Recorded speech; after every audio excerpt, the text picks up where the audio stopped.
It is important to me to explain to the audience why it is so fitting for Dr. Phil Desai to address you on this inaugural evening of your journey into the healing arts.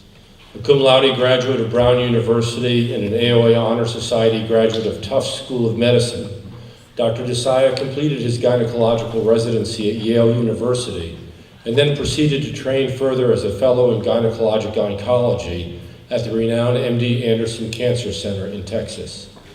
In 1971, he assumed his initial post as assistant professor at USC, but 6 years later, in 1977, he was lured to the University of California, Irvine, to become professor and chair of the Department of Obstetrics and Gynecology and director of the program here in gynecologic oncology.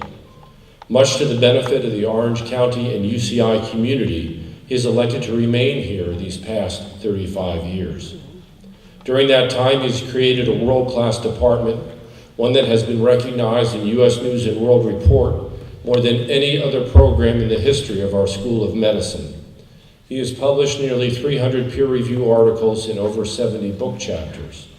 More importantly, since 1981, he has co-edited the seminal text on gynecologic oncology, now in its 7th edition, and translated into multiple foreign languages.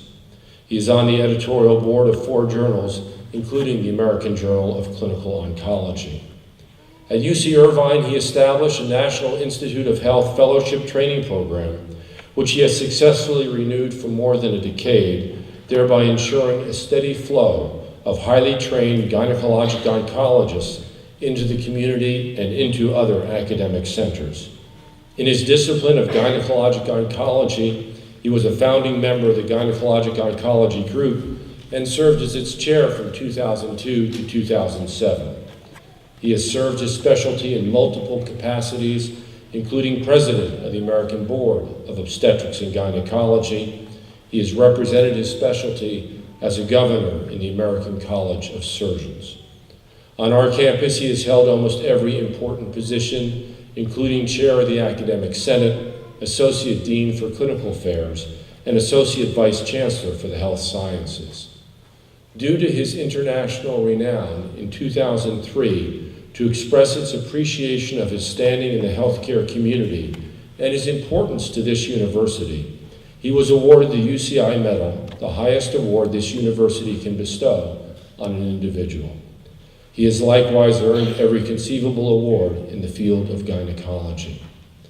In 2012, the first prestigious endowed chair in the UC Irvine School of Medicine was named in his honor. Despite all these achievements, honors, and accolades, Dr. Phil Desai is one of the most humble, even-keeled physicians I have known.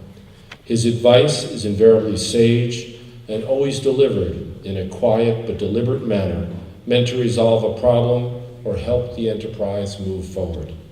To UC Irvine, he has been and continues to be one of our major assets and most ardent supporters.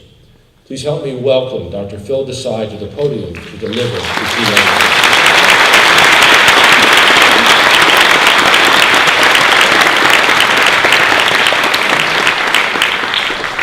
Thank you, Dean Clayman. I wish my parents were here. My father would have been very proud. My mother would have believed it all. My assignment was to inspire you. Welcome to our College of Medicine. And I don't think that my experiences would inspire you. So I've elected, since I once wanted to be a professor of history, to look at some of the great men and women of medicine and tell you how I think they inspired me. And I would suggest that they will inspire you. I like this quote from Sir William Osler: "In the continual remembrance of a glorious past, individuals and nations find their nobleness, inspiration." You can't start such a thing without talking about Hippocrates. You're going to recite a modified Hippocratic oath later this evening, I believe. Hippocrates lived, as you can see, 500 years before Christ. He was born on a Greek island of Kos. And the key thing about Hippocrates and what he gave to medicine was transparency. He rejected all of this mysticism. He wrote down everything about the patient. He reported his successes and his failures. The transparency that he gave to medicine carried on for thousands of years. He really was quite different. These are photographs from the ruins on the island of Kos from when he walked through it land. He formulated these conclusions, he wrote them down, and then when he saw a patient again with the same presenting signs and symptoms, he drew conclusions. He became a true clinician, analyzing what he saw and not blaming the gods. Wherever the art of medicine is loved, there's also love of humanity, was one of the aphorisms of his that I like the most. I like this one too. Medicine is both a science and an art, but most of all, medicine is a feast for the scholar. He was a true scholar. His Hippocratic Oath in ancient Greek, you'll see it in English.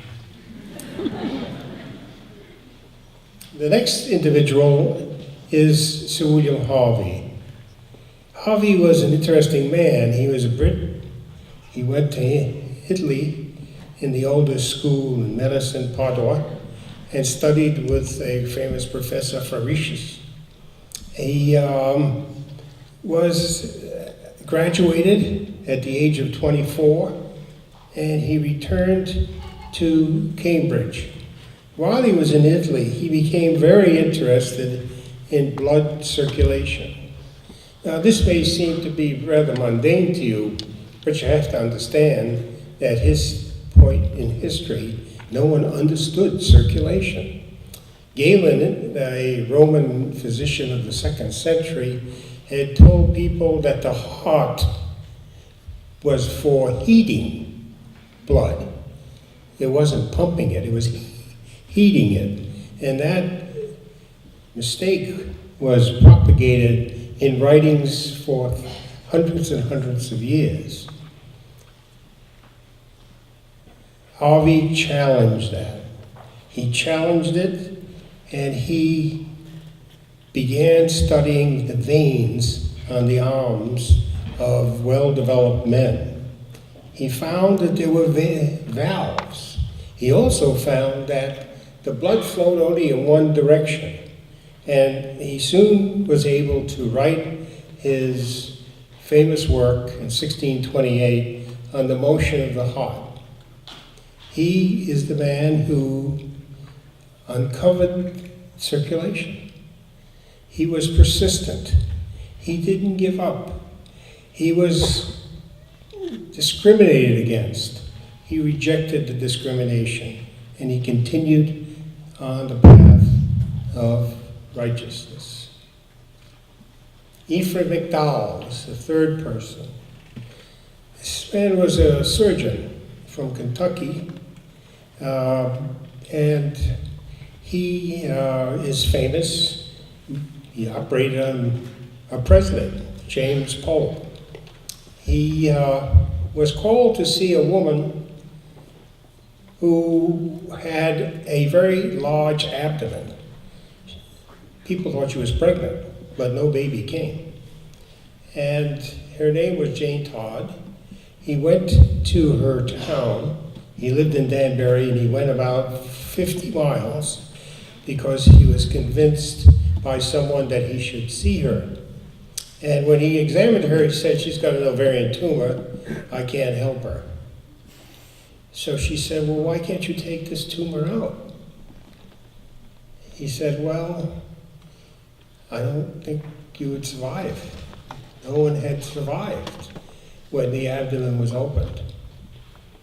And he was tempted, but he decided to play it safe.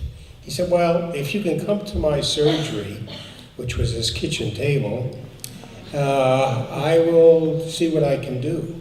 This lady jumped on a horse and she rode 50 miles to his table. And on Christmas Day, he operated on her. People were yelling outside that he was evoking the devil. And he removed the tumor. She was up on the second post-operative day. She went back to her town a week later, and she outlived Ephraim McDowell. This is a statue of him at the University of Kentucky. Determined, took a risk. He felt the risk was worth it for the patient. He had the concern of the patient first. Oliver Wendell Holmes Sr. Now you know this name, Oliver Wendell Holmes, because his son became the famous Supreme Court Justice. But Oliver Wendell Holmes Sr. was a physician, an obstetrician gynecologist, a poet, a Harvard professor, a prolific author, and from New England. He was first recognized in his country because there was a move underway to destroy the USS Constitution, which had been a key battleship in the War of 1812. And he wrote a poem called Old Ironsides, which was published throughout the country in newspapers. And he led a reaction to the decision to